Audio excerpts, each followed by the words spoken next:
मैं 3 साल के लिए गायब हो गया था, सिर्फ एक भयानक झगड़े की वजह से। उस दिन जब लिन किंगशुए ने मुझसे कहा कि वो मुझसे नफरत करती है, कुछ अंदर से टूट गया था। वो बस एक लड़ाई थी जिसे सुलझाया जा सकता था, लेकिन उसके शब्द इतने गहरे चुभे कि मैं चला गया, बिना किसी को बताए, बिना अलविदा कहे। लिन किंगशुए ने मुझे ढूंढने की हर कोशिश की। उसने हमारे क्लासमेट से पूछा, किसी को कुछ पता नहीं था। उसने टीचर से पूछा, वो भी मदद नहीं कर पाए। आखिर में वो मेरे घर गई, लेकिन वहां उसे बताया गया कि मेरा परिवार कहीं और शिफ्ट हो गया है।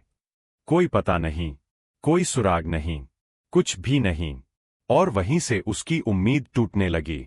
उसने अपने पिता से भी मदद मांगी, जिनके बहुत बड़े बड़े कॉन्टैक्ट्स थे। यहां तक कि पुलिस से भी मेरी तलाश करवाई, लेकिन वहां भी कुछ नहीं मिला। हर नाकाम कोशिश के साथ उसकी उम्मीद कम होती गई, और आखिरकार एक खौफनाक ख्याल ने उसे घेर लिया। उसे लगने लगा कि मैं मर चुका हूं। उधर इन 3 सालों में मैं पूरी तरह बदल चुका था। मैं अपने काम और रिसर्च में खुद को डुबो चुका था। लेकिन चाहे जितना भी व्यस्त रहा, एक भी दिन ऐसा नहीं गया जब मैंने लिन किंगशुए के बारे में न सोचा हो। मुझे बिल्कुल अंदाजा नहीं था कि वो मुझे मरा हुआ समझ चुकी है। मेरे लिए ये 3 साल बदलाव के थे, लेकिन उसके लिए ये 3 साल सिर्फ दर्द के थे। उसकी जिंदगी में जो भी नया इंसान आया, हर कोई उसे मेरी याद दिलाता था। कोई भी मेरी जगह नहीं ले पाया। उसका प्यार अब भी उतना ही सच्चा था, बिना जवाबों के, बिना ये जाने कि मैं क्यों चला गया। वो आज भी मेरा इंतजार कर रही थी। उसकी दोस्त ने धीरे से पूछा, क्या तुम अब भी उसे याद करती हो? तुम्हारा वो बॉयफ्रेंड जो 3 साल पहले। लिन किंगशुए की दोस्तें सब जानती थीं। उसकी पहली मोहब्बत, उसकी मासूम कहानी। 3 साल बीत चुके थे, लेकिन क्या वो आगे बढ़ नहीं सकती? लिन किंगशुए ने हल्की मुस्कान के साथ कहा, ऐसा नहीं है कि मैं उसे भूल नहीं सकती। बस अभी मैं किसी और से प्यार नहीं कर सकती। फिर उसने अपनी दोस्त का हाथ पकड़कर कहा, चलो अब यहां मत खड़ी रहो। फ्रेशर्स आ रहे होंगे, गेट पर जाओ, शायद कोई हैंडसम जूनियर मिल जाए। दोस्त की आंखें चमक उठीं। सही कहा। और वो जल्दी से वहां से चली गई। लिन किंगशुए ने गहरी सांस ली। युवावस्था की यादों को भुलाना इतना आसान नहीं होता। उसकी हल्की लाल आंखें तेजी से झपकने लगीं, जैसे वो फिर से उन दिनों में लौट गई हो। मैथ्स क्लास में सोना, चिट्ठियां पास करना, ब्रेक में सपने देखना। तभी एक हल्की हवा चली, उसके बालों को छूती हुई। उसने आसमान की ओर देखा और मन ही मन धीरे से कहा, काश तुम यहां होते। लिन किंगशुए ने गहरी सांस ली। युवावस्था की यादों को भुलाना इतना आसान नहीं होता। उसकी हल्की लाल आंखें तेजी से झपकने लगीं, जैसे वो फिर से उन दिनों में लौट गई हो। मैथ्स क्लास में सोना, चिट्ठियां पास करना, ब्रेक में सपने देखना। तभी एक हल्की हवा चली, उसके बालों को छूती हुई। उसने आसमान की ओर देखा और मन ही मन धीरे से कहा, काश तुम यहां होते। 14 दिन बाद क्योटो यूनिवर्सिटी इकोनॉमिक्स और मैनेजमेंट डिपार्टमेंट का फ्रेशर ओरिएंटेशन चल रहा था।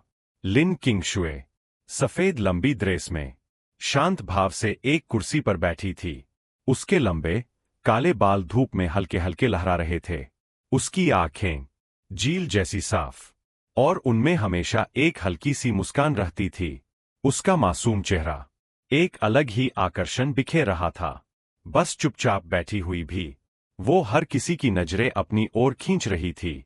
उसके पास खड़ी एक लड़की मुस्कुराकर बोली, किंगशुए, तुम सच में क्योटो यूनिवर्सिटी की नंबर 1 ब्यूटी हो। देखो इन फ्रेशर्स को, कोई तुमसे नजर ही नहीं हटा पा रहा। मुझे तो लगता है आज ही कई लोग तुम्हारे बारे में पता करने लगेंगे। लिन किंगशुए ने शांत स्वर में कहा, उन्हें करने दो। मुझे किसी से प्यार करने में कोई दिलचस्पी नहीं है। उसके पास खड़ी एक लड़की मुस्कुराकर बोली, किंगशुए, तुम सच में क्योटो यूनिवर्सिटी की नंबर 1 ब्यूटी हो। देखो इन फ्रेशर्स को, कोई तुमसे नजर ही नहीं हटा पा रहा। मुझे तो लगता है आज ही कई लोग तुम्हारे बारे में पता करने लगेंगे। लिन किंगशुए ने शांत स्वर में कहा, उन्हें करने दो। मुझे किसी से प्यार करने में कोई दिलचस्पी नहीं है। लिन किंगशुए, यूनिवर्सिटी की सबसे पॉपुलर लड़की, जिसके पास सब कुछ था, फिर भी दिल से अकेली थी। और अब मैं वापस आ गया हूं, हर चीज का सामना करने के लिए तैयार, उसके लिए लड़ने के लिए तैयार, चाहे कुछ भी हो जाए। तेज हवा के साथ धूल चारों तरफ उड़ रही थी, जिसने पूरे इलाके को एक धुंधली चादर में ढक लिया था। रेत और पत्थर रास्ते पर लुढ़क रहे थे और माहौल को और भी कठोर बना रहे थे। एक हरी मिलिट्री जीप तेजी से उस रास्ते पर दौड़ रही थी। अंदर चू यांग पीछे की सीट पर आराम से बैठा था। तेज धूप उसके चेहरे पर पड़ रही थी, जिससे उसकी थकान साफ नजर आ रही थी। लेकिन उसकी आंखें, वो अब भी चमक रही थीं। उनमें एक अजीब सी खुशी थी, एक उम्मीद।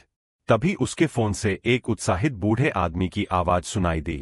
तेज हवा के साथ धूल चारों तरफ उड़ रही थी, जिसने पूरे इलाके को एक धुंधली चादर में ढक लिया था। रेत और पत्थर रास्ते पर लुढ़क रहे थे और माहौल को और भी कठोर बना रहे थे। एक हरी मिलिट्री जीप तेजी से उस रास्ते पर दौड़ रही थी। अंदर चू यांग पीछे की सीट पर आराम से बैठा था। तेज धूप उसके चेहरे पर पड़ रही थी, जिससे उसकी थकान साफ नजर आ रही थी।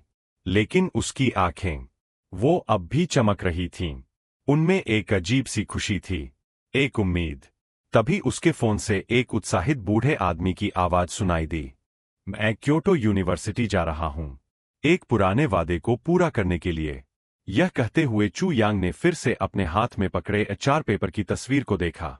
उसकी नजर उस चेहरे पर ठहर गई। ठीक है। बुजुर्ग ने उसकी जिद देखकर आगे कुछ नहीं कहा। देश ने तुम्हें 3 साल तक रोके रखा। अब तुम्हारा हक बनता है कि तुम यूनिवर्सिटी की जिंदगी जी सको। तुम अभी सिर्फ 19 साल के हो और पूरे दिन बूढ़ों के साथ रहते रहते तुम खुद भी बूढ़े जैसे हो गए हो। यूनिवर्सिटी का माहौल महसूस करना तुम्हारे लिए अच्छा रहेगा। मैं तुम्हारा एडमिशन नोटिस सीधे तुम्हारे माता पिता को भेज दूंगा। स्कूल शुरू होने से पहले थोड़ा वक्त है, उसे उनके साथ अच्छे से बिताना। फिर उसकी आवाज हल्की गंभीर हो गई। लेकिन परिवार से पहले भी गोपनीयता के नियम याद रखना। तुम अभी सिर्फ 19 साल के हो और पूरे दिन बूढ़ों के साथ रहते रहते तुम खुद भी बूढ़े जैसे हो गए हो। यूनिवर्सिटी का माहौल महसूस करना तुम्हारे लिए अच्छा रहेगा। मैं तुम्हारा एडमिशन नोटिस सीधे तुम्हारे माता पिता को भेज दूंगा। स्कूल शुरू होने से पहले थोड़ा वक्त है, उसे उनके साथ अच्छे से बिताना।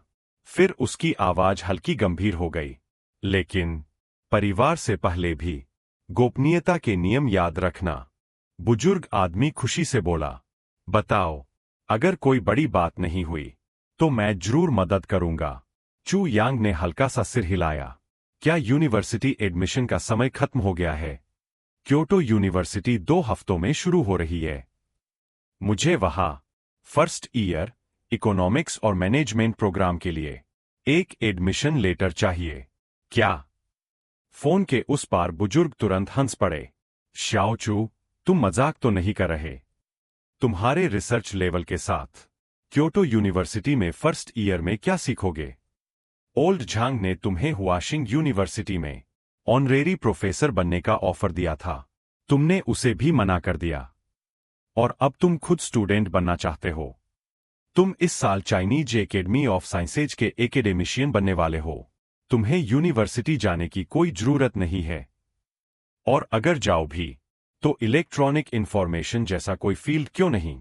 अचानक इकोनॉमिक्स और मैनेजमेंट क्यों? चू यांग हल्के से हंसा। उसकी चिंता आपको करने की जरूरत नहीं है। मैं क्योटो यूनिवर्सिटी जाऊंगा, लेकिन अगर देश को मेरी जरूरत पड़ी, उसकी आवाज में आत्मविश्वास साफ झलक रहा था, तो मैं तुरंत वापस आ जाऊंगा।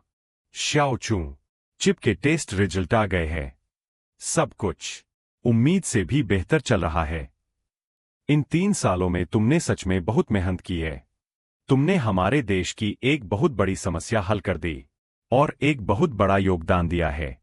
चू यांग की पकड़ फोन पर और मजबूत हो गई। वो ध्यान से हर शब्द सुन रहा था।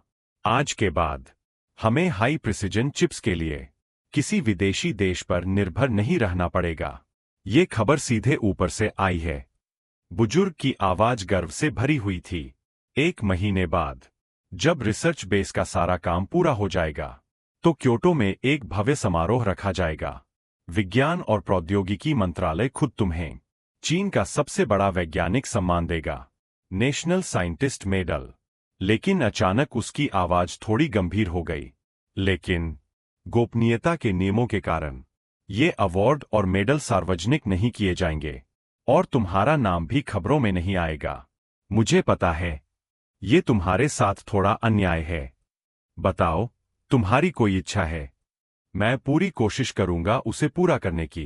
1 महीने बाद जब रिसर्च बेस का सारा काम पूरा हो जाएगा तो क्योटो में एक भव्य समारोह रखा जाएगा। विज्ञान और प्रौद्योगिकी मंत्रालय खुद तुम्हें चीन का सबसे बड़ा वैज्ञानिक सम्मान देगा, नेशनल साइंटिस्ट मेडल। लेकिन अचानक उसकी आवाज थोड़ी गंभीर हो गई। लेकिन गोपनीयता के नियमों के कारण ये अवार्ड और मेडल सार्वजनिक नहीं किए जाएंगे और तुम्हारा नाम भी खबरों में नहीं आएगा। मुझे पता है ये तुम्हारे साथ थोड़ा अन्याय है। बताओ, तुम्हारी कोई इच्छा है? मैं पूरी कोशिश करूंगा उसे पूरा करने की।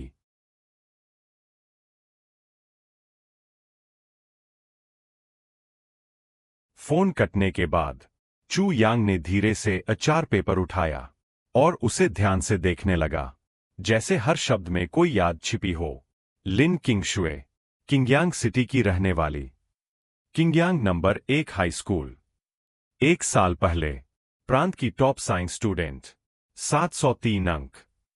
वर्तमान में क्योटो यूनिवर्सिटी में इकोनॉमिक्स और मैनेजमेंट की 2nd ईयर की छात्रा। यह सब पढ़कर उसने आंखें बंद कर लीं।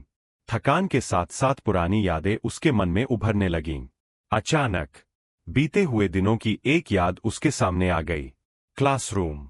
लिन किंगशुए उसके पास बैठी थी और उसने एक चिट्ठी उसकी तरफ बढ़ाई। तुम कब से डेटिंग शुरू करोगे? शायद जब मैं 18 साल का हो जाऊंगा। और तुम? मैं भी। 18 के बाद किस यूनिवर्सिटी में जाना चाहती हो? क्योटो यूनिवर्सिटी, इकोनॉमिक्स और मैनेजमेंट। मैं अपने परिवार की फाइनें संभालना चाहती हूं। फिर उसने मुस्कुराकर पूछा, तुम मेरे साथ क्योटो चलोगे? हाँ। वैसे तुम्हारी हैंडराइटिंग बहुत अच्छी है। सच में? क्लास के बाद दिखाऊंगी। अचानक बीते हुए दिनों की एक याद उसके सामने आ गई। क्लासरूम। लिन किंगशुए उसके पास बैठी थी और उसने एक चिट्ठी उसकी तरफ बढ़ाई। तुम कब से डेटिंग शुरू करोगे? शायद जब मैं 18 साल का हो जाऊंगा। और तुम? मैं भी। 18 के बाद किस यूनिवर्सिटी में जाना चाहती हो? क्योटो यूनिवर्सिटी, इकोनॉमिक्स और मैनेजमेंट। मैं अपने परिवार की फाइनें संभालना चाहती हूं। फिर उसने मुस्कुराकर पूछा, तुम मेरे साथ क्योटो चलोगे? हाँ। वैसे तुम्हारी हैंडराइटिंग बहुत अच्छी है। सच में? क्लास के बाद दिखाऊंगी।